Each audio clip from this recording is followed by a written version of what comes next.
Voici un avertissement céleste, un verset qui ne frappe pas seulement la terre, mais frappe au plus profond de l'orgueil humain. Ce verset, tiré de la sourate Al-Mulk, versets 16 à 17, Allah dit « Amintum man fi lis-sama'i, ayakhsifa bikumul ard, fa idha hiya tamuru, am amintum man fi lis-sama'i, ayursila alaykum hasiba, fasata'lamuna kayfa nadhir » Êtes-vous à l'abri de celui qui est au ciel, qu'il ne vous engloutisse la terre, et voilà qu'elle tremble soudainement, ou bien êtes-vous à l'abri de celui qui est au ciel, qu'il n'envoie contre vous une rafale de pierres? Alors, vous saurez bien quel fut mon avertissement. Selon Ibn Kathir, Allah interpelle ici ceux qui vivent dans l'illusion de l'impunité. Il leur rappelle qu'il est au-dessus d'eux, dominant, capable d'engloutir ou de faire pleuvoir sa punition, comme il l'a fait au peuple précédent. Pour Al-Qurtubi, ce n'est pas un verset de colère, mais de secousse intérieure. Il appelle à la crainte lucide, non à la panique aveugle, car Allah avertit, avant de frapper. Ibn Ashur nous dit, l'expression « celui qui est au ciel » n'est pas spatiale. Elle exprime l'élévation, la souveraineté, la toute-puissance. Ce verset remet l'homme à sa vraie place, en bas, dépendant, vulnérable.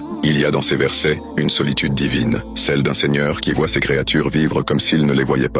Tu bâtis, tu signes, tu souris à la vie, comme si la terre sous tes pieds était acquise. Mais ce verset te demande, froidement, as-tu oublié qui te maintient debout? Amintum man fi lis-sama'i. Êtes-vous à l'abri de celui qui est au ciel? Ce n'est pas une question d'espace, c'est une question de hauteur morale. Toi, qui te crois invincible, tu oublies que ton souffle est suspendu à une volonté invisible. Ayakhsifa bikumul ard, qu'il ne vous engloutisse la terre. C'est le même sol que tu foules avec insouciance, le même qui peut s'ouvrir pour t'avaler sans prévenir, comme Qarun, comme les peuples de Lot, de Shoaib, de Had. Et toi, tu crois être à l'abri parce que ton monde semble stable, mais la terre n'est stable que parce qu'Allah la retient. Ayursila alaykum hasiba, qu'il n'envoie contre vous une rafale de pierres. Un rappel de la punition d'avant toi, de ceux qui ont nié, jusqu'à ce que le ciel leur parle avec des pierres. Et nous moquons-nous encore, pendant qu'il nous épargne. Ces versets sont si douloureux, parce qu'ils ne menacent pas, ils questionnent. Il ne dit pas « je vais vous punir », il dit « te crois-tu à l'abri ?» Et cette question est plus tranchante que 1000 menaces. Ce verset n'est pas une colère, c'est une grâce qui frappe avant la foudre. Allah ne veut pas t'écraser, il veut t'éveiller. Mais si tu continues à vivre comme si tu étais ton propre garant, alors un jour, la terre ou le ciel te rappelleront que tu n'es rien. Et ce jour-là, ce verset ne sera plus un avertissement, il sera ta dernière preuve. Alors, vous saurez bien